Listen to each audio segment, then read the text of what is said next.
Leitura do livro A Casa do Escritor, psicografado por Vera Lúcia Marinzec de Carvalho e ditado pelo Espírito de Patrícia.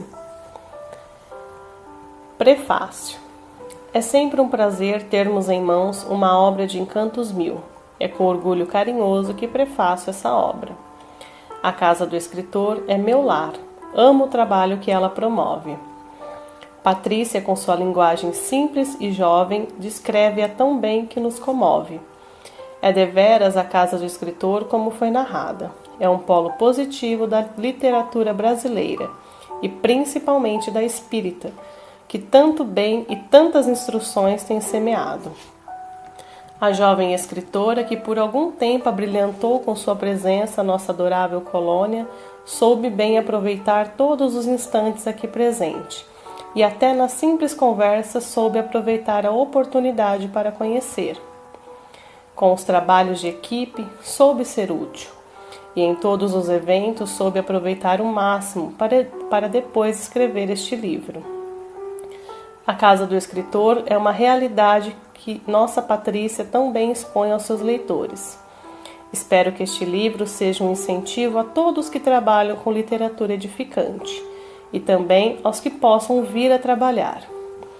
Felizes os que se instruem e fazem dos seus conhecimentos alimentos saborosos para aqueles que anseiam por conhecer.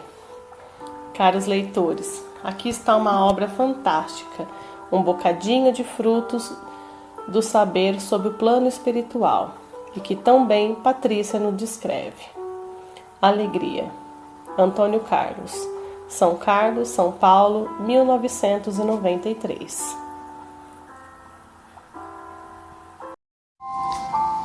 Capítulo 1. A colônia de estudo. Como foi diferente o estado de alegria que senti quando chegou o momento de iniciar nova etapa de estudo. Um profundo júbilo preencheu toda a minha alma, a revelia de meu controle mental. Veio-me à memória o dito do grandioso Nazareno aos seus discípulos, trechos que tirei para meditar do Evangelho de João, dos capítulos 14 e 15. Eu vos dou a minha paz, vos dou a alegria, para que completa seja a vossa paz e repleta a vossa alegria. Que paz e alegrias eram estas? Pois foram dadas por um homem que não possuía nada, não desfrutava de bens mundanos, e mais, ainda foram ditas antecedendo horas de muitas dores e tristezas, fatos e dificuldades que ele iria enfrentar. A paz e a alegria que Jesus distribuía não estavam ligadas ao nosso modo de ver e viver, e, no entanto, eram vividas por um homem de carne, osso e espírito como nós. Quando encarnados, nossa alegria está ligada às sensações e prazeres dos sentidos, e até à satisfação de uma conquista mental, seja de força ou de erudição. A felicidade que buscamos no plano físico é sinônimo de ociosidade, prazer e ausência de dificuldades. Não conseguimos compreender que as dificuldades, quando não criadas por nós mesmos, são, por via de regra, instrumentos de natureza, que não nos deixa cair na inatividade, pois a monotonia é a própria morte. A natureza é vida que se renova incessantemente. Como no acender de luzes, compreendi a alegria perene. Não pode estar ligada a pessoas ou coisas. Não pode depender de estímulo nenhum para que aconteça. É um estado de ser em ventura, sem limites, por saber compreender. É viver a vida pela vida e não para ganhar alguma coisa ou atingir algum fim. Conheci a felicidade real. 2 anos se passaram, nos quais fiquei a estudar na colônia de estudo A Casa do Saber. Foi um período maravilhoso em que muito aprendi. Fiz novos amigos, amadureci espiritualmente. Recordo que ao chegar à Casa do Saber, me emocionei até as lágrimas e exclamei comovida: Esta colônia é linda, que lugar de encantos e sonhos! De fato, a Casa do Saber é um lugar que, para os encarnados, só poderia comparar a encantadores de sonhos.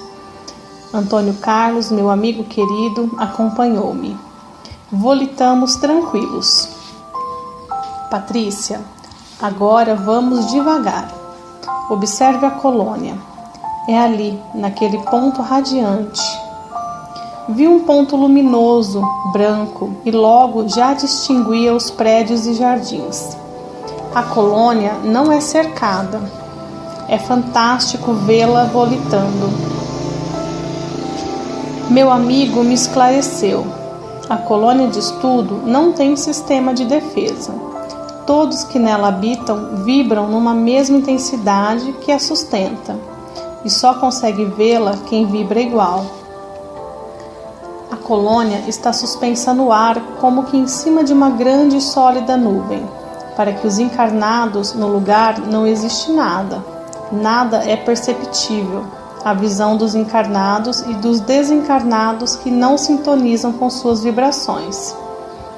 Descemos no círculo que está à sua volta. Para que me entendam, nesta parte sólida em que está a colônia, há um beiral de alguns metros, e logo estão seus prédios e pátios. Sorri encantada e atendi ao convite do meu Cicerone. Vamos entrar, Patrícia?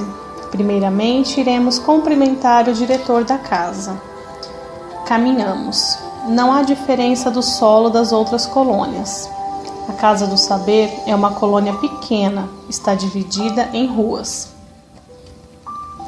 Andamos tranquilos, nada de desconfiança. As pessoas que encontramos sorriam cumprimentando-nos. Olhava tudo curiosa, tudo tão lindo. O ar é perfumado, a brisa é suave, os prédios harmoniosos. É uma colônia encantadora, na qual poderia passar horas só olhando o conjunto e a colônia em si. Paramos em frente a um prédio e encontramos numa porta com uma placa escrita: Diretoria. Meu amigo bateu e logo ela foi aberta. Antônio Carlos abraçou efusivamente um senhor de agradável aspecto, que em seguida veio até mim. Esta é Patrícia, de quem lhe falei. Sou Alfredo, encantado por tê-la conosco. Já escutei falar muito de você. Então, gostou da nossa colônia? Oh, me parece encantadora. O prazer é meu de estar aqui. Sou grata pela acolhida. Amo aprender. Estar aqui é tudo que almejo no momento. Alfredo é muito agradável. Olhar interessante e inteligente. E sorriso amável. Por alguns momentos, os dois amigos passaram a trocar notícias de amigos comuns. Enquanto isso, observei a sala da diretoria. Tudo ali é paz. Ela é espaçosa, com móveis claros, bonitos, quadros na parede e vasos com flores. Bem atrás da escrivaninha estava bordada a oração de São Francisco de Assis, tão conhecida de todos nós. Em todos os lugares onde há equilíbrio, onde se cultiva a paz e a harmonia, há um encanto especial. Tudo se torna maravilhoso. É por toda a colônia reina a alegria de ser e estar bem consigo mesmo. Patrícia, disse Alfredo gentil, vou pedir a Roseli para acompanhá-la numa excursão pela colônia, para que a conheça. Tocou uma suave campainha e uma moça loura muito bonita, sorriso franco, entrou na sala. Oi, sou Roseli. Eu, Patrícia. Sorrimos, foi como que se a conhecesse há muito tempo. Antônio Carlos me elucidou. Patrícia, aqui terá sempre a sensação de conhecer todos. É uma união por vibração. Estou contente, pois vejo que está a vibrar em harmonia com todos aqui.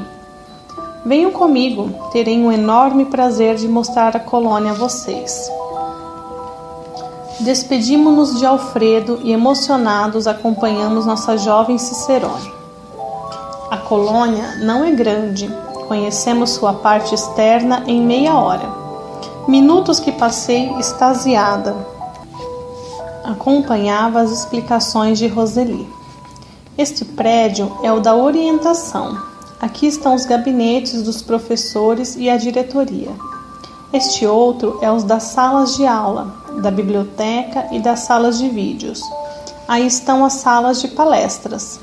Devido a muitas palestras que podem ocorrer ao mesmo tempo, são várias salas, tendo uma bem grande para maior número de assistentes, e que serve também para o teatro. Este prédio é simples, bem decorado, tendo lindos quadros e muitas flores. As cadeiras são giratórias, tudo muito confortável. É tudo harmonioso. Convido à meditação e à prece.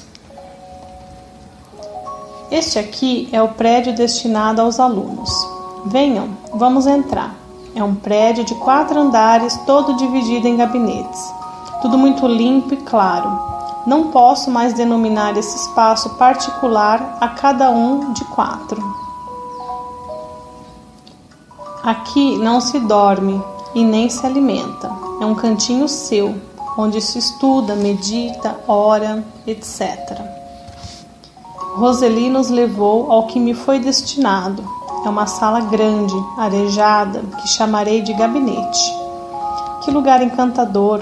Exclamei comovida. Emocionei-me e fiquei alegre por ser ali o lugar em que passaria horas do longo período que permaneceria na Casa do Saber.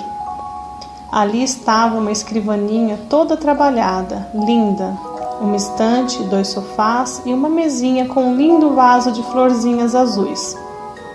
A janela dava para o pátio todo florido. Estranhei por não haver abajures, lustres, algo que demonstrasse ter luz artificial. Antônio Carlos, como sempre, lendo os meus pensamentos, sorrindo, tratou de me esclarecer. Aqui não escurece. A luz do sol brilha sempre. Colônias nessa dimensão não seguem a rotação da Terra. Estão fixas e recebem os raios benéficos do nosso astro-rei o tempo todo. Então, não é como a colônia São Sebastião, que está sempre no espaço da cidade de São Sebastião do Paraíso? Indaguei curiosa. Não, as colônias de estudo, como algumas outras, não estão vinculadas a lugares da Terra. Estão no espaço da Terra, no todo. Aqui existem algumas colônias que são para servir o povo brasileiro.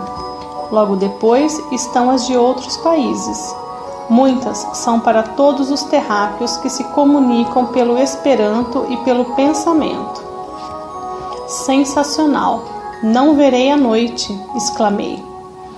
A noite tem seu encanto, disse Antônio Carlos, mas haverá sempre que visitar a terra, familiares e as colônias de socorro. E como saberei quando é noite lá na terra? Indaguei novamente. Para ter um controle no calendário, a colônia segue o horário como dia e hora do Brasil. Temos também aqui na sala do relógio, neste local, há um horário de todos os países da Terra. Antônio Carlos quis saber curiosa. Como achou a colônia entre tantas? Veio tão fácil? Pela sintonização. Mentalizei a colônia do saber e vim pela vibração. Logo aprenderá a usar esse processo, porque irá se locomover muito, e irá só. Já é bem grande e autossuficiente para sair sozinha. Rimos com a brincadeira. Trouxe poucos objetos que deixei em cima da escrivaninha. Após, ao estar a sós, organizei-os. Coloquei alguns livros na estante, cadernos de anotações na escrivaninha e as fotos de meus familiares na parede e na minha mesa de trabalho. Não trouxe nada de pessoal, não trocava mais de roupa, visto calças compridas, largas e camiseta azul clara. Sinto-me bem assim. Fomos conhecer o restante da colônia. Aqui é a parte mais bonita, disse Roseli. Parei deslumbrada com a encantadora paisagem. Tudo parecia brilhar, como se o local fosse pontilhado com centenas de estrelinhas. Sentia-me leve, como uma nuvenzinha a bailar com a brisa suave. À minha frente estava o harmonioso e fenomenal jardim da Casa do Saber. Muitas árvores, todas perfeitas, sadias e floridas. As variedades são tantas que não há duas árvores da mesma espécie. Estão sempre floridas. Suas flores de diversas cores e perfume dão a visão total, uma combinação de cores que encanta. As árvores parecem desfilar tranquilas, ensinando-nos a ser equilibrados e harmoniosos, para o bem de quem nos vê. Muitos são os canteiros entre as árvores. São formados de flores delicadas, coloridas, que brilham. Os canteiros formam frases, figuras, convidando a reverenciar o Criador. Muitos bancos estão espalhados por todo o jardim e são confortáveis, alguns de balanço, outros de baixo caramanchão. Aqui também costumados ouvir palestras de convidados e de outras esferas, que sempre nos brindam com seus ensinamentos, disse Roseli, chamando-me de volta à realidade. Porque diante de tanto encanto, me pareceu por instante que fazia parte da própria natureza. Comunguei por momentos com as belezas que ali havia. Antônio Carlos sorria ao me ver embevecida. É tão bom estar em um lugar de paz, hein, Patrícia? Sorri concordando. Qualquer opinião dada era pouca para descrever tanta harmonia. Neste encanto, disse Roseli, mostrando a ala direita, estão o lago e a cascata. Um pequeno rio brota do solo. Corre uns 50 metros em forma de um pequeno lago. Suas águas claras e cristalinas deixam ver no fundo suas pedras de diversos tamanhos e cores. Não resisti e coloquei minhas mãos na água. Sua temperatura é como um ambiente agradável. É tão leve que não nos molha. Levei-a aos lábios e não posso compará-la à mais pura das águas do planeta Terra. É bem melhor. Dei um suspiro que fez meus companheiros sorrirem e exclamei extasiada. Que beleza! Do outro lado do lago está a cascata. A água desce entre plantas e flores. Após, entra no solo desaparecendo. Aqui é o lugar predileto para as meditações e o preferido dos pensadores, disse Roseli. Agora vou levá-la à sua sala de aula, onde sua turma está tendo a primeira aula. Despeço-me de vocês, Patrícia, disse Antônio Carlos. Agora você já conhece sua nova morada. Estou encantada e agradecida, Antônio Carlos. Obrigada por tudo. Abraçamo-nos com carinho. Entramos, Roseli e eu, no prédio das salas de aula. Estava emocionada. Atravessamos corredores e paramos diante de uma porta, na qual minha Cicerone bateu de leve. A porta abriu e um senhor de agradável aspecto nos cumprimentou sorrindo. Boa tarde, sou Leonel. Boa tarde, sou Patrícia. Uma nota curiosa: na Casa do Saber usa-se muito o cumprimento "a paz esteja convosco" ou "a paz seja convosco". Às vezes costuma-se dirigir ao outro com um oi ou um olá. Como não escurece, não se usa nunca boa noite, mas às vezes costuma-se ouvir os cumprimentos tradicionais da terra, de boas-vindas, presságios como bom dia, boa tarde. Realmente, se desejado de coração, recebemos como cumprimentos de votos de harmonia. Entre, por favor. Leonel dirigiu-se a mim gentilmente e, virando-se para a turma, me apresentou. Esta é minha aluna. Seu nome é Patrícia. Fique à vontade. Logo conhecerá a todos. Acomode-se. Acomodei-me numa escrivaninha. Olhei a sala, era grande, espaçosa, tinha 40 alunos que me olharam sorrindo. Senti-me à vontade. Logo no primeiro intervalo, me enturmei. Todos eram excessivamente agradáveis. Já não se conversava mais sobre o desencarne, ou o que era ou o que foi quando foi encarnado. O assunto preferido era sobre estudos. Encantei-me com todos. Assim, os dias sempre calmos, horário todos preenchidos. O tempo passou rápido, como sempre acontece quando estamos felizes. A Casa do Saber foi meu lar por 2 anos consecutivos. A maior parte do tempo passei nas salas de aula, nas salas de palestras e no recanto de paz, como é chamado o Jardim da Colônia. Ali, vendo as flores e cascata, muito pensei, meditei no que aprendia. Amadureci muito, era uma nova Patrícia, equilibrada, mais feliz. Só não mudara a minha sede de saber, de conhecer. Tive neste período muitos mestres que foram verdadeiros amigos e dos quais guardo as melhores recordações e sentimentos de gratidão. Aprendi muito dos evangelhos e do plano espiritual. Passei a falar corretamente o Esperanto e a me comunicar pelo pensamento. E no final do curso, só nos comunicávamos assim. Visitamos outras colônias de estudo na mesma área. Eram todas um tanto parecidas, cada qual com o seu encanto. Fomos a muitas colônias de outros países, onde treinamos o Esperanto e a comunicação pelo pensamento. Essas excursões nos maravilhavam. É sempre agradável conhecer e fazer novos amigos. O estudo nesta colônia é também uma complementação do estudo que vi anteriormente e que descrevi no livro Vivendo no Mundo dos Espíritos.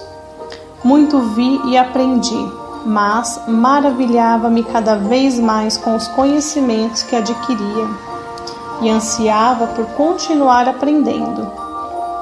Tínhamos muitas horas de estudo por dia. Completávamos com muitos trabalhos que fazíamos em grupos. Fiz muitas amizades. Todos os habitantes da colônia eram e são meus amigos, mas sempre há alguns que nos completam mais, são mais afins. Entre eles, uni-me com sincero carinho a Lúcia, Inês e Murilo. Reuníamos-nos em grupinhos nos gabinetes, hora de um, hora de outro, para trocar ideias. No começo, conversávamos, após o grupo ficava em silêncio e se comunicava pelo pensamento. Éramos alegres e sem alvoroços. Reuníamos também no jardim, sempre debaixo de algum caramanchão, sentados em seus bancos confortáveis, tendo por companhia a frondosa árvore que nunca deixei de admirar. Tínhamos momentos livres nos quais tanto podíamos receber visitas como sair para visitar. Aprendi logo a me locomover nessa esfera e a achar com facilidade a Casa do Saber. Nas minhas horas livres ia à colônia São Sebastião rever amigos, visitar na terra meus familiares e sempre ditava mensagens a eles. Há sempre muitos estudantes nessas colônias, todos unidos pelo objetivo de aprender. São espíritos afins. A turma dos veteranos que se une em conversação sadia com os novatos e o assunto preferido é o que se estuda no momento. Frequentávamos muito a biblioteca e íamos sempre às salas de todos. Nestas salas acha-se de tudo. São assuntos, são completos.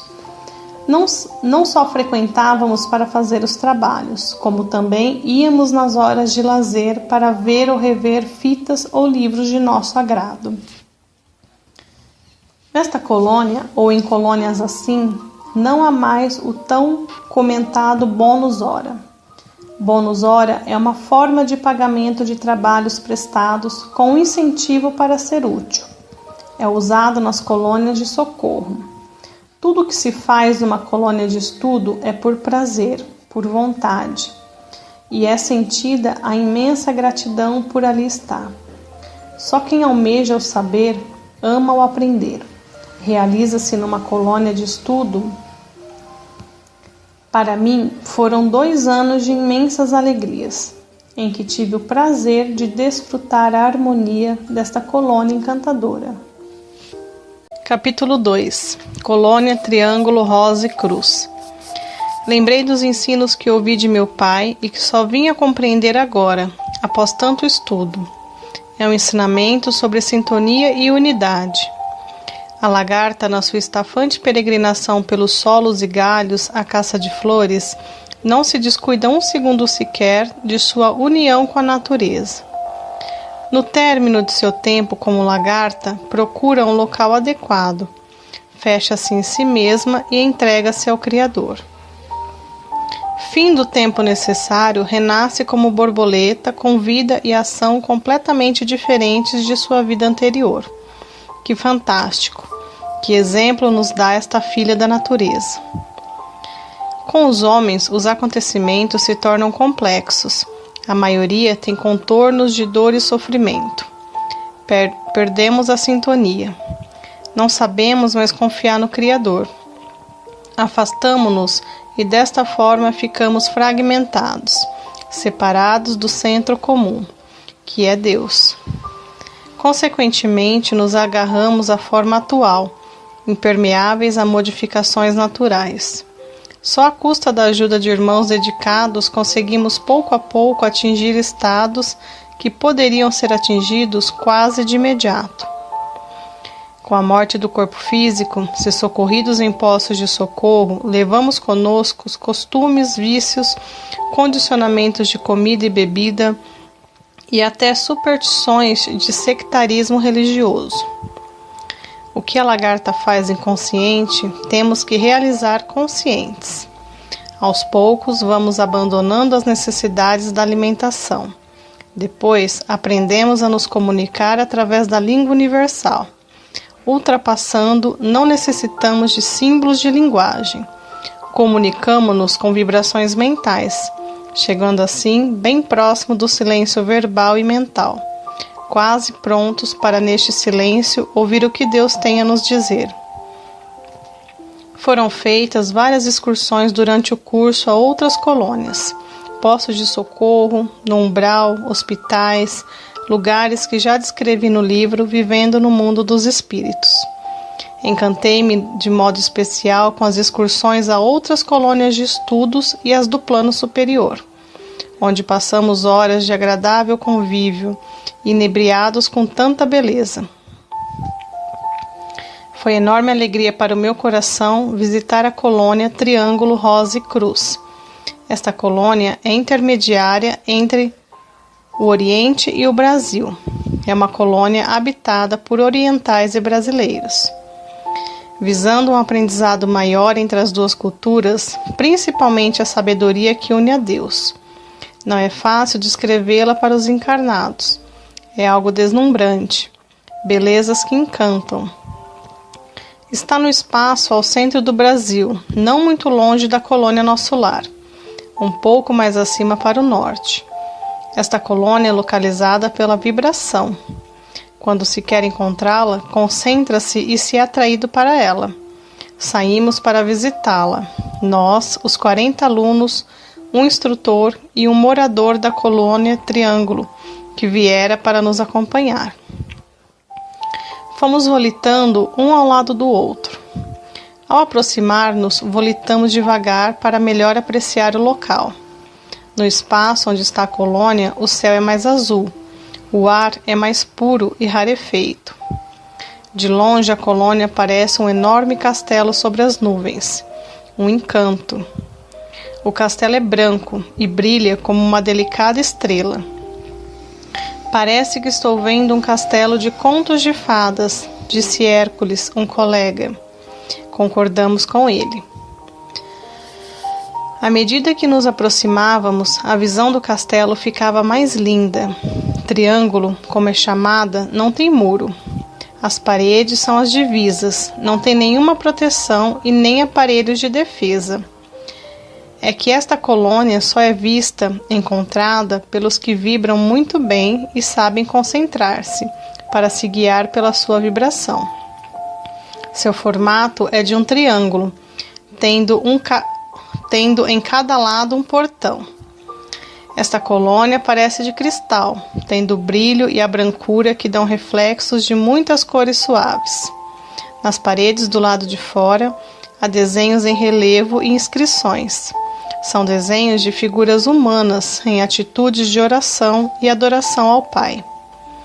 Esta colônia é cópia das antigas, porém, é uma das mais atuais colônias do Oriente. Colônias que existem há milênios. As inscrições são orientais. Algumas frases são em português, frases que glorificam a Deus. Só por ter visto isto, me sinto realizada. Que maravilha! Exclamou Lúcia, outra companheira. Tem 7 torres arredondadas, sendo 3 mais altas. Seus telhados são como um triângulo e são de tonalidade azul clarinho. Parecem ser bem de cristal. Paramos na frente do portão principal. Vamos, por favor, ficar observando mais um pouquinho, pediu extasiada Fábia. Era a vontade de todos. Passei a mão devagarinho na parede, senti o sólido da construção e pude observar de perto a delicadeza e a perfeição de seus desenhos. O portão é diferente dos que já vira no mundo espiritual. É muito bonito. Não é feito de nenhum metal que encarnado conhece. É difícil compará-lo. É grande e tem um enorme emblema de formas perfeitas, idealizado por um excelente artista. O emblema é de um branco puro, um pouco diferente do branco que enxergava quando estava encarnada. Este emblema sobressai de tal forma que, ao vê-lo, parece que só o vemos. O encarnado, ao vê-lo, pensaria que é feito de pedras preciosas. O oriental que nos acompanhava aguardou tranquilo que observássemos a parte externa da triângulo. Quando nos agrupamos de novo, ele mentalizou por segundos e o portão foi aberto. Certamente que sabia que estávamos lá fora, mas só foi aberto o portão quando o oriental mentalizou. E a nossa primeira lição sobre o triângulo foi dada pelo nosso acompanhante. O portão só abre ou fecha por sintonia da mente de um dos seus moradores. Genial! A mente aqui é como um controle remoto, exclamou Yolanda. Um controle de alta precisão que não falha, disse nosso instrutor sorrindo. Aqui não escurece, já era para ser noite. Daqui dá para ver a noite logo ali. Esta colônia não está vinculada à rotação da Terra? Indagou Miriam, outra componente do grupo. Sim, respondeu esclarecendo o nosso instrutor. Triângulo está na esfera que segue a rotação da Terra. De fato, daqui de fora podemos ver o Sol e a noite com suas estrelas. Mas a claridade na colônia é sempre amena. Parece estar sempre numa manhã de sol, de clima perfeito. Não há iluminação artificial. Seus construtores também fizeram a iluminação que é sustentada continuamente pelos seus habitantes. Fomos convidados a entrar. Atravessamos um hall ou um espaço grande coberto, todo em tons de azul. O piso com azulejos ou mosaicos, algo parecido, que formavam lindos desenhos. Nas paredes, inscrições e desenhos em relevo de flores e animais. Paramos para olhar. Peço desculpa aos leitores por não conseguir descrever tantas belezas que o cérebro físico desconhece, e não tenho para certos objetos nem como comparar. Que verdadeiras obras de artes! Exclamou Inês encantada. Damos muito valor ao belo, a harmonia perfeita da arte que vem inspirada do Criador, para que todos, ao contemplar, possam reverenciar o Pai a quem tudo devemos, falou respeitoso o oriental. Dali passamos a um pátio ao ar livre, com lindos canteiros redondos, com flores que eu desconhecia. O piso entre os canteiros parece ser de estrelas pequeninas, cintilantes a brilhar, ora uma, ora outra. Nunca vira um jardim tão lindo, e nem flores de tamanho encanto. Aproximei-me de uma flor que nos dá leve lembrança da nossa rosa. Uma flor brilhante, azul clara, que exala um suave perfume. Que delicioso perfume! Exclamei admirada. Esta flor, Patrícia, disse nosso instrutor, exala o perfume predileto de quem a cheira.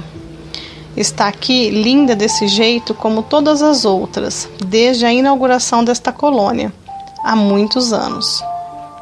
Que maravilha! Exclamei e tentei passar a mão na flor, que se afastou. Seu galho se ergueu para o outro lado. Oh, disse baixinho a ela, não quero lhe fazer mal. Queria me desculpar e atrever-me a passar meus dedos nas suas delicadas pétalas. A flor voltou ao seu lugar. Afastara-se por seu instinto mais apurado. Não me atrevi a aproximar-me mais dela. Flores são para admirar, não para pegar. Por mim, não sairia mais daquele jardim, encantada com suas plantas. Admirava cada flor com seus formatos diferentes e cores harmoniosas. Mas o instrutor nos convidou a entrar. Vamos visitar as salas de audiência. Os salões são de rara beleza, simples, com lindos quadros nas paredes de Jesus ensinando. Embaixo dos quadros, trechos dos evangelhos, principalmente de Mateus, do Sermão da Montanha. Vasos de flores brancas estão sempre presentes, encantando o ambiente. Os salões são amarelo claro. Em um deles, fomos convidados a sentar nas confortáveis poltronas, e um dos orientadores da casa veio nos abrilhantar com suas explicações. Sejam bem-vindos a Triângulo Rosa e Cruz, prezados convidados. Deu uma pausa e nos olhou sorrindo. Era oriental, fisionomia tranquila, transmitia uma paz que o tornava lindo. Vestia uma túnica branca, com emblema no peito, o mesmo que vimos no portão. Muitos ali se vestem assim, outros vestem roupas ocidentais, mas predomina a roupa de cor branca. Primeiramente, quero lhes informar que esta colônia não está vinculada a religião nenhuma na Terra. Tem este nome porque triângulo é o seu formato. A rosa, nome de uma flor que tiramos da natureza numa linda manifestação de Deus. A cruz, porque nós, os orientais, queremos nos aprofundar nos ensinamentos cristãos. Aqui estamos com o objetivo de trazer nossos melhores e reais conhecimentos à raça brasileira e com ela aprender cada vez mais. Aqui estamos para servir, trabalhar entre os encarnados e os desencarnados, e também preparar os ocidentais brasileiros para reencarnar no Oriente, levando a países orientais ensinos cristãos. Agora, se quiserem fazer perguntas, estejam à vontade. Senhor, por favor, como devo dirigir-me à sua pessoa? Indagou Maristela. Devo me dirigir ao Senhor por mestre, pai? Mestre é aquele que ensina, pai é o que orienta. Aqui empregamos muito essas duas formas de trabalho. Minha cara convidada, sinta-se à vontade para dirigir-se a mim como quiser. Meu nome é Xuan. Mestre, disse Maristela sorridente, está aqui há muito tempo? Pretende reencarnar? Onde? No Brasil ou no Oriente? Estou há bastante tempo aqui e devo ainda permanecer por muitos anos. Não tenho data para reencarnar e devo retornar ao corpo físico no Brasil. Os moradores permanecem muito tempo aqui? Quis saber Laura. Só ficam mais tempo os orientadores. A maioria faz rodízio, ficam aqui e em colônias no Oriente. Muitos, após um curso, reencarnam. Os construtores desta colônia foram somente orientais? Estão ainda aqui? Indagou Inês. Sim, foram os orientais que a planejaram e construíram. A maioria veio somente para este evento e voltou ao Oriente. Alguns ficaram e 3 ainda estão conosco.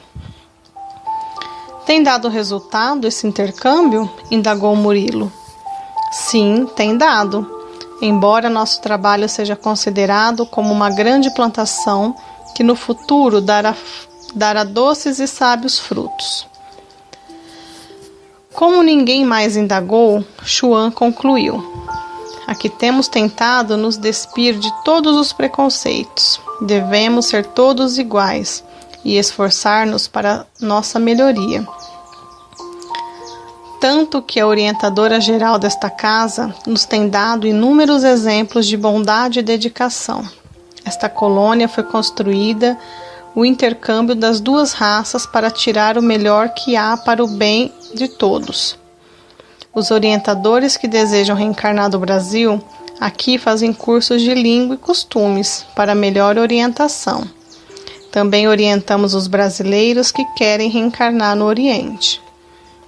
Nosso principal objetivo é nos realizar interiormente, levar com nossos exemplos outros a fazê-lo. Somos todos irmãos, devemos aprender a nos amar como tal. Que agradável palestra, exclamou Lúcia.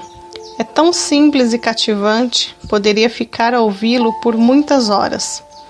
Concordamos com ela. Mas nossa excursão tinha que seguir o horário já organizado. Fomos ver um outro salão, o de música. Uma suave e delicada melodia se ouvia. Muitos dos moradores estavam desfrutando de suas horas de lazer, a escutar tão encantadoras melodias. É uma sala diferente e agradável, com lindos quadros na parede, exaltando a música. Só se escutam canções do mundo espiritual. Ao passarmos pelo pátio, vimos um grupo de encarnados entrando no salão, admirando-los, surpresos. Uns estavam extasiados com tantas belezas. Outros, talvez acostumados, estavam normalmente. Uma minoria parecia um pouco alheia. O oriental que nos acompanhava esclareceu. São encarnados filiados à nossa colônia. Seus corpos psíquicos estão dormindo.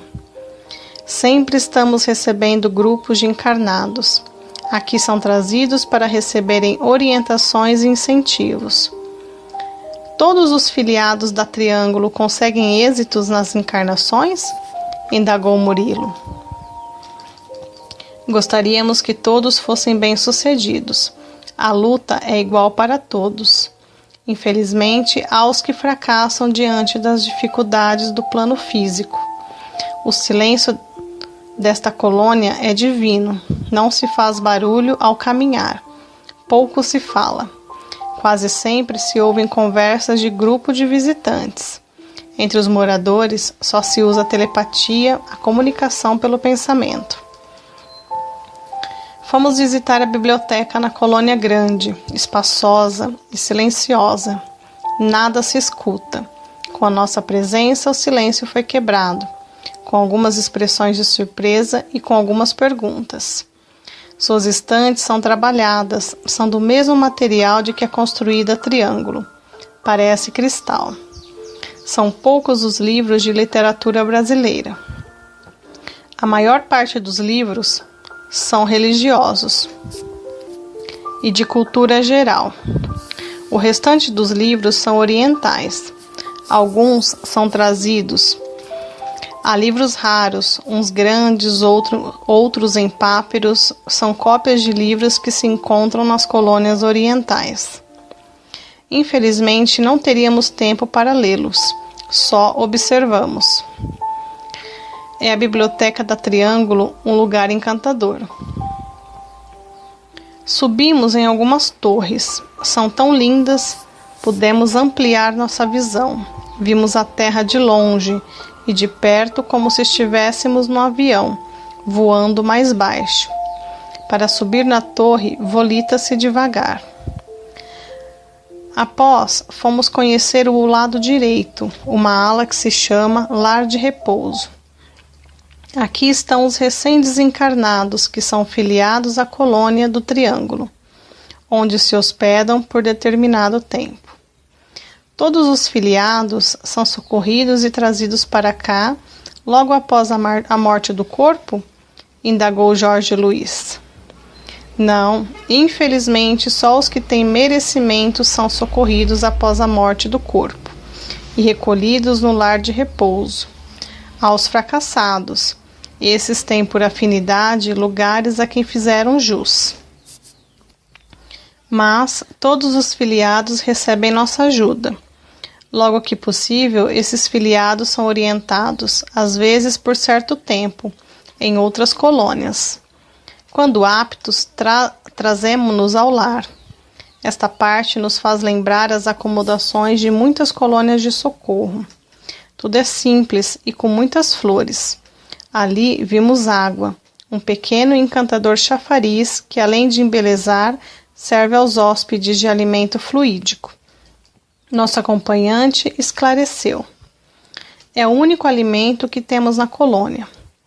E está aqui no lar do repouso, porque os alojados necessitam dessa nutrição.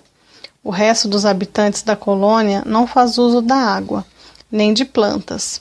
Sustentam-se com o fluido vital do Criador.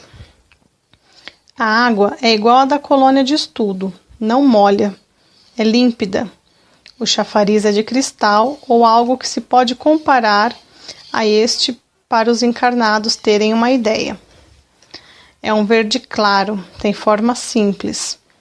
Os recém-chegados gostam de sentar-se à sua volta. Um deles nos disse: só de ver o chafariz, sinto-me alimentado. Esta ala tem alojamentos onde os abrigados descansam. Ficamos 47 horas visitando a colônia, ouvindo palestras e encantamo-nos com tudo.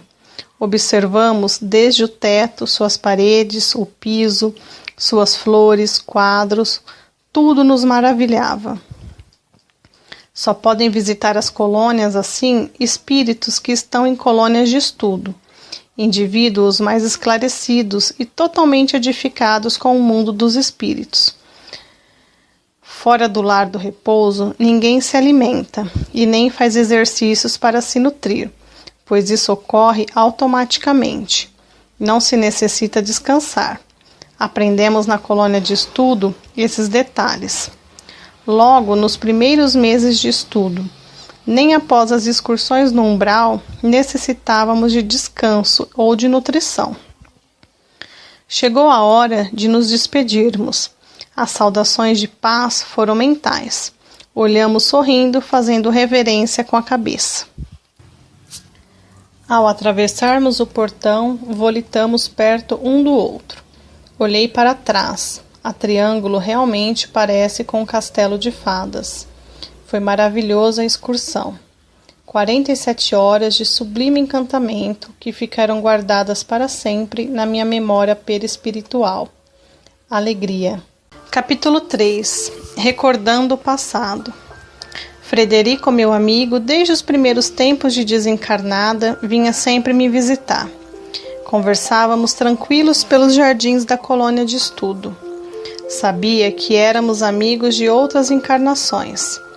Somos espíritos afins, e é sempre agradável tê-lo por companhia. Meu passado, a vivência de outras encarnações, vinha à minha mente. Primeiro em pequenos lances, depois em pedaços maiores, até formar um complicado jogo de quebra-cabeças. Numa dessas conversas com ele, pedi: Frederico, tenho recordado momentos de minha encarnação anterior, da qual sei que você fez parte. Gostaria de recordá-la toda. Você me ajudaria? Quem recorda sozinho está apto a fazê-lo. O passado a nós pertence. Cada encarnação é uma caixinha fechada no nosso cérebro espiritual. Basta abri-la para recordar. Muitos o fazem sozinhos, sejam encarnados ou desencarnados. Outros necessitam de ajuda. De fato, Patrícia, faço parte do seu passado. Vou ajudar a completar seu quebra-cabeça. Olhou-me tranquilo, mas profundamente. As recordações vieram em sequência como um filme que passava na minha própria mente. Vivia feliz com a minha família numa pequena e singela cidade. Tinha por mãe o mesmo espírito de Anésia, que é minha genitora nesta. Éramos pobres, mas trabalhadores. Romântica, sonhava com meu príncipe encantado. Um dia, ao visitar meu padrinho, um senhor rico da região, dono de propriedades, conheci Frederico, um jovem médico, muito bonito, louro, com traços delicados, sorriso franco, que residia na cidade vizinha. Ele estava hospedado na casa de meu padrinho. Eram conhecidos. Viera para visitá-los. Eu completara na época 16 anos e nunca havia namorado. Quando olhei para ele, ao sermos apresentados, meu coração disparou. O amor antigo de outras existências ressurgiu forte. Frederico também me amou assim que me viu. Ficamos conversando. Depois, ele me acompanhou até minha casa. Combinamos encontrar-nos no dia seguinte à tarde. Após uma semana de encontros escondidos, Frederico foi à minha casa e pediu permissão ao meu pai para me namorar. Você é linda, Rosália, dizia ele enamorado. Chamava-me Rosália, na existência anterior. Curiosamente, tinha os mesmos traços que tive nessa encarnação e que tenho agora. Era loura, alta, magra e com olhos azuis. Dias depois, Frederico teve que voltar à sua cidade, mas vinha sempre me ver. Apaixonados, resolvemos casar. Mas problemas surgiram. Eu era pobre e ele rico, e filho único. Seu pai era um abastado fazendeiro e não aceitou o nosso namoro. Rosália, disse Frederico, meus pais não querem que eu case com você. Desejam por mim uma jovem do nosso nível social. Mas amo você e insisti. Concordaram, só que exigiam que você se afaste de sua família. E após nosso casamento, ficamos morando com eles. Não posso, Frederico, afastar-me de minha família. Eu os amo. Se quisermos ser felizes, necessitaremos fazer algum sacrifício. Senão nosso amor torna-se impossível. Sou filho único. Você tem muitos irmãos. Seus pais não sentirão tanta falta de você. Diga a eles a proposta de meus pais. Sinto que entenderão. Neste mundo, sempre temos que renunciar a alguma coisa para sermos felizes. Mas esta coisa é minha família, falei indignada. Vocês poderão se corresponder. Trarei você uma vez por ano para vê-los. Só que eles não poderão nos visitar. O fato é que amava Frederico e não queria perdê-lo. Falei com os meus pais e eles, embora tristes, concordaram. Fui conhecer os pais de Frederico. Eles não gostaram de mim, nem eu deles, mas tudo fiz para agradá-los. Os pais de Frederico eram instruídos ricos. Moravam numa mansão enorme que até me assustou. Amavam demasiadamente o filho e não sabiam negar nada a ele. Por isso concordaram com o nosso casamento. Casamos na capela da casa deles, numa cerimônia simples, que não foi assistida por nenhum de meus familiares. Frederico e eu estávamos felizes, estávamos juntos, era tudo o que queríamos. Estava bonita no dia do nosso casamento. Vesti uma roupa que minha sogra mandou fazer para mim. Tivemos por dormitório um belíssimo quarto. Era o lugar da casa onde me sentia à vontade. Sentia-me encabulada perto de meus sogros. Até dos empregados. Era para todos uma estranha que ali estava para educar-se. Tudo fiz para conquistá-los. Eles apenas me toleravam. Perto de Frederico, eles ainda eram educados. Longe de meu marido, eram irônicos e estavam sempre me criticando, lembrando da minha condição social inferior. Isolava-me cada vez mais em nosso quarto. Para não ficar sozinha e sem fazer nada, passei a ajudar Frederico como enfermeira. Aprendi rápido e tornei-me uma boa ajudante. Animei-me, mas com o tempo preenchido. Gostava de ajudá-lo. Frederico era um bom médico. Estudara medicina na França. Era atencioso e carinhoso com todos. Sempre me tratou com carinho.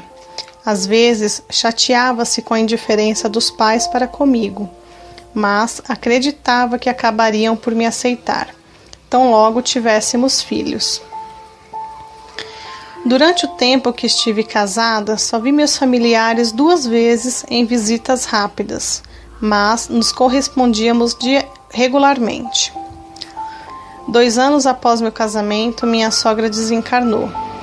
Pensei que minha vida fosse melhorar, porque era ela quem mais me ofendia e tinha ciúmes de mim. Mas não. Meu sogro, o senhor Nicásio, queria netos e começou a nos cobrar diariamente. Ele queria a continuação da família, queria herdeiros, porque se Frederico não tivesse filhos, a fortuna iria para parentes indesejáveis. Frederico e eu também queríamos filhos. A cobrança era tanta que esta desesperada não conseguia engravidar. Ajudando Frederico, viu quanto ele era bom, caridoso, cuidava dos pobres e ex-escravos, sem cobrar, e até lhes dava remédio e alimentos. Amava-o muito, mas não era feliz. Sentia falta de minha família e de minha casa. Não me sentia bem naquela enorme mansão. Tinha um medo terrível de não engravidar e também porque Frederico era muito ciumento. Não gostava que eu conversasse com ninguém.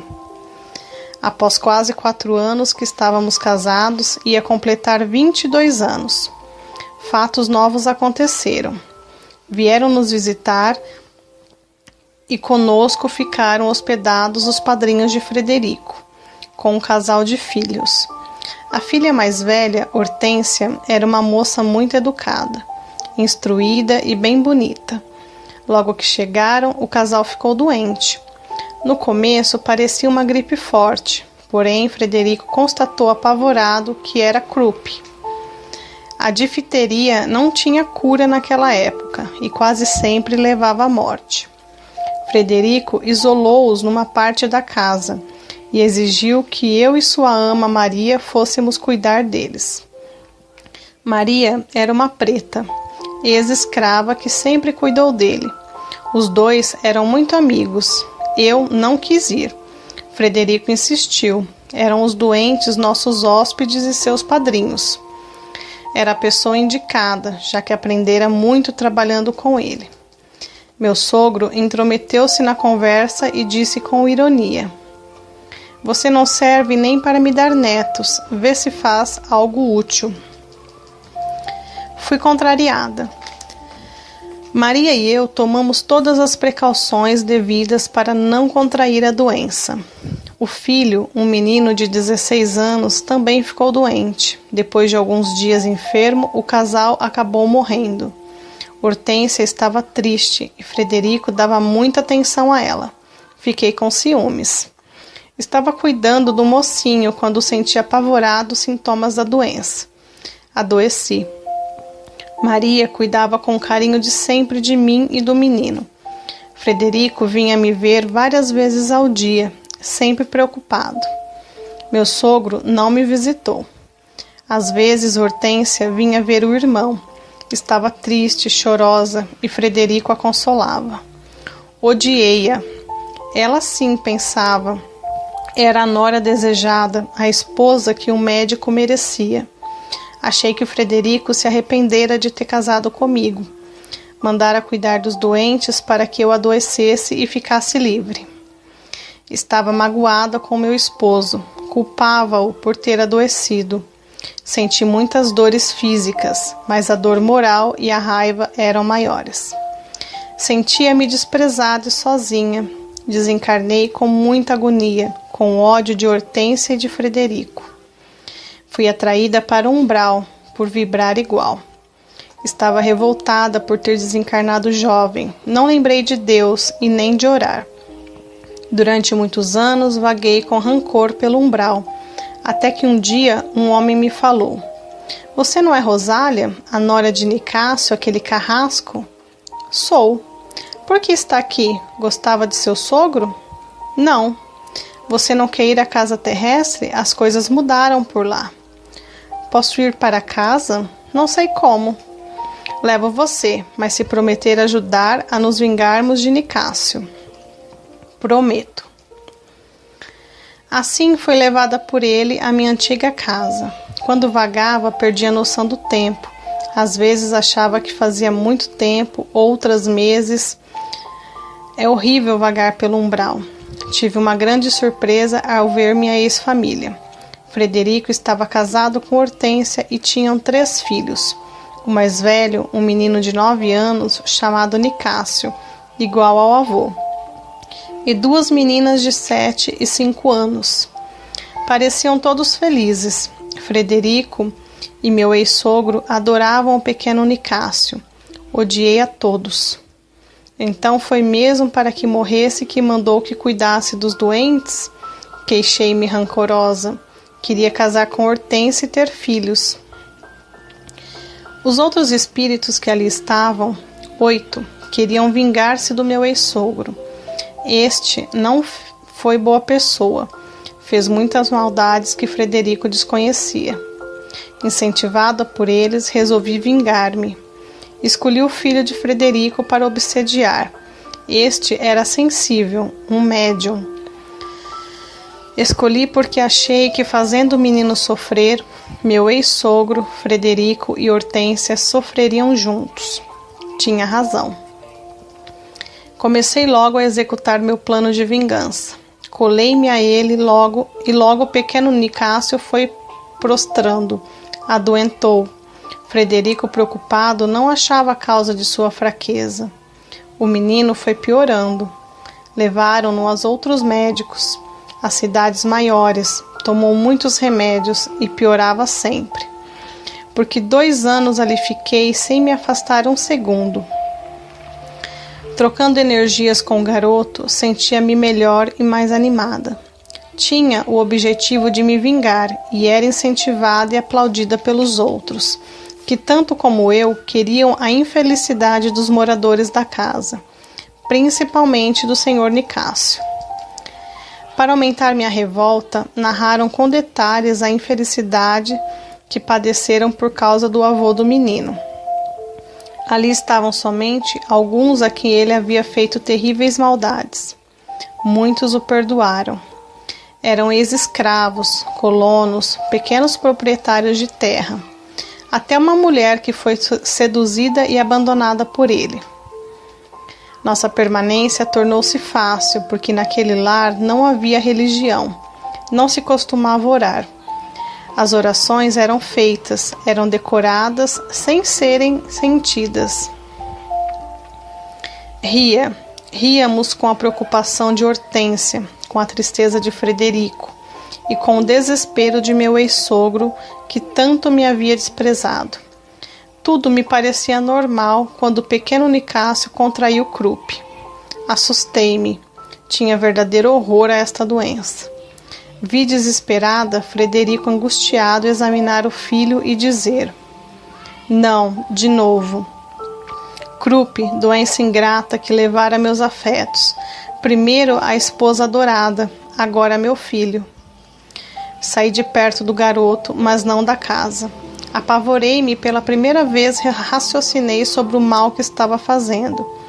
Fiquei arrependida. Pedi auxílio aos espíritos que ali estavam. Queria curar o menino. Não queria sua morte e nem a de ninguém. "Ajuda-me, por favor. Não podem deixar que ele morra. Piedade!" exclamei a chorar. "Ora, o que pensa você que somos?" disse-me um deles. "Só Deus pode fazer o que nos pede. Você pensa que o matou? Não é nada para isto. Todos morrem porque têm que morrer. Só Deus, pensei. Só Deus para me ajudar. Mas como achá-lo? Como pedir a Ele? O menino piorou e desencarnou tranquilo. Estranhei, porque ele não ficou ali. Vimos os espíritos obsessores e eu, uma luz maravilhosa levá-lo, e que foi socorrido ao desencarnar. Sofri muito. Saí daquela casa, retornei ao umbral. Gritava sem parar: sou assassina, sou assassina. Como me arrependi de ter retornado àquela casa. Fiz sofrer um inocente e ele desencarnou. Pensava nisto o tempo inteiro. Como sofri o remorso e como é ruim. Andava de um lugar para o outro no umbral, sem descanso, chorando, desesperada e repetindo: sou assassina. Como compreendo agora os que sofrem e vagam pelo umbral. Sofre-se tanto que não posso comparar com nenhum sofrimento que se tem quando encarnado. Naquele tempo, quando vagava, não lembrava de Deus. Não queria, sentia imensa vergonha. Achava que era indigna até de pronunciar seu nome. Encontramos quase sempre dois tipos de sofredores no umbral. Um, como fiquei, com remorso, destrutivos, achando-me indigna, merecedora de castigo e envergonhada. Outros que se revoltam, acham que não merecem o castigo, blasfemam e odeiam. Todos são infelizes e carentes de auxílio. Os que sofrem mais lembram de Deus, pedem perdão, estes são mais fáceis de serem socorridos. Um dia, quando andava desolada, escutei: Senhora, por favor. Há muito não escutava alguém se referir a mim em termos tão suaves e educados. Virei e observei. Vi uma suave luz, prestei mais atenção. Vi um vulto, sem distinguir quem era. Quero conversar com a senhora. Vem aqui, por favor. Fui. Sentamos numa pedra. Parei de gritar. Aquiesci como que por encanto. É que naquele momento senti os fluidos da harmonia que me doava o visitante. Conversei em tom normal e indaguei: Conhece-me? A senhora não quer falar um pouco de si? Por que está tão triste? Não sei se devo. Não estou triste. Estou desesperada. Sofro tanto. Ele pegou minha mão. Pela primeira vez desde que desencarnei, senti um pouco de paz. Fale-me da senhora. O que lhe aflige? Comecei a falar com o vulto. Parecia interessado. Narrei toda a minha vida. Chorava às vezes, mas meu choro desta vez era calmo e sofrido. Por momentos, o vulto passou a mão com imenso carinho na minha cabeça. Percebi que o vulto era de pequena estatura, uma criança, talvez. Não omiti nada. Falar tudo me deu um certo alívio. Quando acabei, ele me disse: Por que se atormenta assim? Sabe que não é possível um desencarnado matar um encarnado. Você o obsediou, mas foi porque ele aceitou. Teria o pequeno Nicásio como lição passar por tudo isso. Por que você não pede perdão a Deus e a ele? Tenho certeza de que, se for sincera, ambos o perdoarão. Tenho vergonha. Como posso pedir perdão a Deus, tão bom e justo, pelo meu crime tão feio? E Nicásio, como achá-lo? Não me perdoaria. Perdoaria sim. Como sabe? Porque eu sou o Nicásio. Foi então que o vi. O pequeno Nicásio, lindo, risonho e tranquilo. Olhava-me sereno. Quis fugir, mas ele segurou forte minha mão. Não fuja, fique comigo. Quero tanto continuar conversando com a senhora. Tenho vergonha. Fez-se um silêncio. Abaixei a cabeça, mas fui olhando devagar para ele. Continuava a me olhar sorrindo. Não está com ódio de mim? Atrevi-me a perguntar. Não, não tenho ódio. Prefiro cultivar o amor. É bem melhor. É, deve ser, disse com voz baixa. Pensei, enquanto eu o odiava e sofria, ele amava e era feliz. Por que não perdoa a si mesma? Você não faria nada do que fez de novo, não é? Não faria. Comecei a chorar. Nicásio esperou que eu me acalmasse para depois dizer: você foi imprudente, mas não foi má. Nada tenho contra você. Quero ajudá-la. Não mereço ajuda, e sim sofrer. Já sofreu e muito. Permite que eu a abrace? Ele me abraçou com carinho. Senti seu fluido. Ajoelhei a seus pés. Nicásio, pelo amor de Deus, me perdoe. Perdoa, venha comigo. Levantou-me com carinho. Seguiu de mãos dadas. Levou-me a um posto de socorro. Como me senti bem neste local de auxílio. Grata, era obediente, não gritei mais, só chorava de arrependimento. Nicásio vinha me ver sempre. Seu afeto sincero e sua bondade me ajudaram muito. Logo melhorei. Quando tive alta do posto de socorro, fui para uma colônia aprender a trabalhar. Um dia, Nicásio me levou ao meu antigo lar. Lá nos esperava Hortência, que também havia desencarnado 2 anos após o filho. Ao vê-la, envergonhei-me. Como é triste ter que enfrentar os que prejudicamos, mas ela me abraçou com tanto carinho que logo me senti à vontade. Sentamos na varanda para conversar. Rosália, seu ódio, seu rancor não teve razão de ser. Se tivesse procurado entender, compreender, tudo teria sido mais fácil. Frederico sempre a amou. O remorso muito tem castigado. Não fez por mal ou com intenção de prejudicá-la. Pensava que você, com os conhecimentos de enfermeira e sendo tão forte, não adoeceria. Sofreu tanto com o seu desencarne. Tempos depois, casamos por conveniência. Somos somente amigos. Sempre fui apaixonada por outro homem. Adolescente, apaixonei-me por um moço pobre e nos encontrávamos escondidos. Meu pai, ao saber, mandou matá-lo. Sofri muito. Quando os meus pais e meu irmão desencarnaram, fiquei sozinha. Frederico e eu nos consolávamos mutualmente. Casamos para ter filhos. Tivemos uma vida tranquila e falavam sempre de nossos amores. Mas, Rosália, sofri muito com tudo e por todos. Chorei baixinho. Agora não estava perturbada, mas o remorso não me abandonou. Vi o tanto que fui imprudente. Hortência sofreu tanto que eu agravei seu sofrimento obsediando seu filho. Perdoe-me, Hortência. Ela me abraçou carinhosamente. Rever Frederico me emocionou muito. Entendi que ele sempre me amou. Estava viúvo por 2 vezes e não pensava em casar novamente. De fato, não o fez. Amava e dedicava-se cada vez mais à medicina. O porão da casa era um pequeno hospital, cheio de doentes pobres. O senhor Nicásio estava louco com a morte do neto que adorava, e os obsessores puderam atormentá-lo. Quis ajudá-lo, incentivado por Hortência e o menino Nicásio. Me fiz visível a eles, aos obsessores. Pedi, implorei que o perdoassem e viessem conosco. Falei a eles o que ocorrera comigo e o tanto que era bom estar em paz, das belezas dos postos de auxílio. Deram-me atenção. Senti que se interessavam. Alguns vieram, outros não. Muitas vezes fui até eles e tentei ajudá-los, como também auxiliar o meu ex-sogro. Pouco que fiz me deixou contente.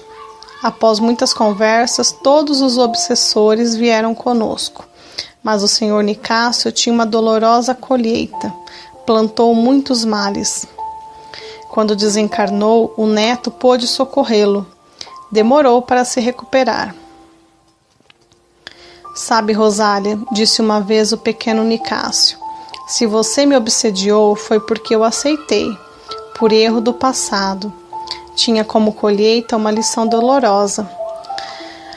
Por escolha minha, iria adoecer e desencarnar jovem. Como obsediei desencarnado, queria passar por uma obsessão para dar valor à tranquilidade alheia. Se não fosse você, iria ser um dos obsessores de meu avô a me obsediar. Aprendi muito nesta curta existência. Agora estou feliz. Como é bom estar quites conosco mesmo, com nossa consciência. Frederico dedicou toda a sua vida à medicina e às 2 filhas. Desencarnou velho. O tempo passou. Sentia vontade de reencarnar. Estando apta, pedi a reencarnação como bênção para esquecer e para ter um recomeço. Minha mãe reencarnada ia engravidar. O plano espiritual provocou um encontro entre nós 2. Pedi a ela que me aceitasse por filha. Falei que por aprendizagem iria desencarnar jovem. Minha mãe aceitou. Amava-me e ama-me. Pela programação que escolhi, ia passar o que o pequeno Nicásio passou. Reencarnaria num lar feliz. Adolescente, ia ficar doente, ia passar de médico em médico. Sofreria uma doença incurável e desencarnaria. Antes mesmo de Frederico desencarnar, reencarnei. Hortência e o pequeno Nicásio havia reencarnado, mas não ia encontrá-los. Íamos reencarnar em locais diferentes. As lembranças findaram, sequei as lágrimas do rosto. Recordações sempre nos são penosas. Porém, elas nos deram um alívio. Agora sabia de tudo. Olhei para Frederico, que estava quieto, acompanhando minhas lembranças. Olhou-me sorrindo e concluiu: Patrícia, depois que você desencarnou, vivi de lembranças.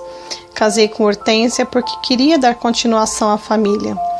Sempre fomos amigos. Minha encarnação também não foi fácil. Cuidei de minhas filhas, elas foram felizes, casaram-se e sempre estiveram comigo. Trabalhei muito e fui bom médico. Quando desencarnei, fui socorrido e logo estava bem. Nunca deixei de estar com você. Frederico não ia ficar doente. Desencarnei com saúde. Patrícia, doenças são as miasmas negativas que são queimados pela dor ou pela bondade, pela sinceridade, pela transformação interior para melhor. Você queimou essas miasmas pela segunda opção. Você se transformou interiormente para melhor e seu corpo não adoeceu. Frederico, quando pequena tive difteria. Sarei. A doença não teve consequências. Você trouxe pelo remorso os miasmas da doença no perispírito, que transmitiu ao corpo. Remorso por ter o pequeno Nicásio desencarnado com esta doença. Também porque, quando a tive, não aceitei. Sinto que necessitava desencarnar daquela forma. Sofri com a doença, mas não a aceitação não deixou que queimasse todos os miasmas que trazia comigo. Você, na encarnação anterior como Rosália, ia desencarnar jovem. Íamos separar para um aprendizado necessário pelos erros cometidos anteriormente. Já estivemos juntos mais vezes? Sim. Naquele momento, saber desta me bastava. Meditei sobre tudo e indaguei a Frederico, tirando a última dúvida. Não fiquei doente. Não poderia também ter ficado encarnada por mais tempo? Você não quis. Quem vai à Terra pela encarnação e volta no tempo certo pode se dar por feliz. O corpo lhe era uma prisão que você abençoou e deu ao devido valor. Com o tempo vencido, era justa a sua absolvição. Frederico me deixou no meu gabinete. Pensei muito em tudo e recordei e desejei ver o pequeno Nicásio. Na primeira oportunidade, pedi a Frederico que me atendeu. Marcamos dia e hora para que pudesse revê-lo. No dia marcado, voltamos para a terra. Descemos numa cidade no interior, muito singela e agradável. Entramos numa bonita e confortável casa. Aqui está Hortência, disse Frederico. Está casada com seu eterno apaixonado, o rapaz que o pai mandou matar no passado. Nossa Hortência, que atualmente tem outro nome, está feliz e tem por irmão o pequeno Nicásio, que agora se chama Nelson. Venha, vamos vê-lo. Para minha surpresa, entramos um simples, mas agradável centro espírita. Reconheci logo que o vi. É um homem jovem ainda, muito bonito, fisionomia tranquila. Estava orando, concentrado. Aproximei-me dele, ajoelhei ao seu lado e beijei-lhe as mãos. Frederico segurou minha mão e me levantou. Vamos assistir à sessão. Fiquemos aqui. Nelson agora irá trabalhar. É um médico de profissão e dentro do espiritismo um médium ativo. Envergonhei-me do meu rompante. Fiquei quieta no meu lugar indicado. A reunião da noite foi muito bonita e proveitosa. No final, Frederico incorporou ajudando, aconselhando os encarnados presentes. Nelson emocionou-se, amava aquele espírito, o médico chamado Frederico, que ia regularmente ao centro espírita ajudar a todos. Não me atrevi mais a me aproximar de Nelson. Quando terminou, Frederico foi abraçado e cumprimentado pelo pessoal desencarnado da casa. Logo em seguida, convidou-me a partir. Frederico disse: como gostaria de ajudar Nelson, como queria retribuir o que ele fez por mim. Patrícia, Nelson não necessita desta ajuda paternalista que você almeja lhe dar. Ele é espírito que cresce e progride. Depois, Patrícia, quem perdoou não é carente de ajuda. Você poderia, por sentir-se devedora, o que não tem razão de ser, querer fazer o que compete a ele fazer. Nelson é bom, correto, luta e cresce. Talvez porque os problemas que aparecem sejam para ele mesmo solucioná-los. Poderá sim seguir o exemplo que ele lhe deu e fazer o bem para que os carecem de ajuda. Nem sempre é possível retribuirmos o bem recebimento do nosso benfeitor. Mas, como a nós foi feito, devemos fazer aos outros. Compreendi. Minha gratidão pelo pequeno Nicásio, por Nelson, é grande. Aprendi a reverter minha gratidão em vibrações carinhosas que remeto a ele todos os dias. Com o Nelson, aprendi que sempre devemos fazer o bem, mesmo para aqueles que nos fazem mal, porque o bem realizado a nós mesmos retorna, nos tornando autossuficientes e fazendo-nos útil cada vez mais. O passado está em nós e não podemos mudá-lo, um pingo que seja. Mas podemos sim tirar lições para o futuro e entender o presente. As recordações fizeram com que eu ficasse mais grata e entendesse que os que sofrem, principalmente os que vagam pelo umbral, os que se consomem pelo remorso, motivaram-me a ser melhor no futuro. Do passado devemos tirar só lições que nos ajudarão a progredir sempre.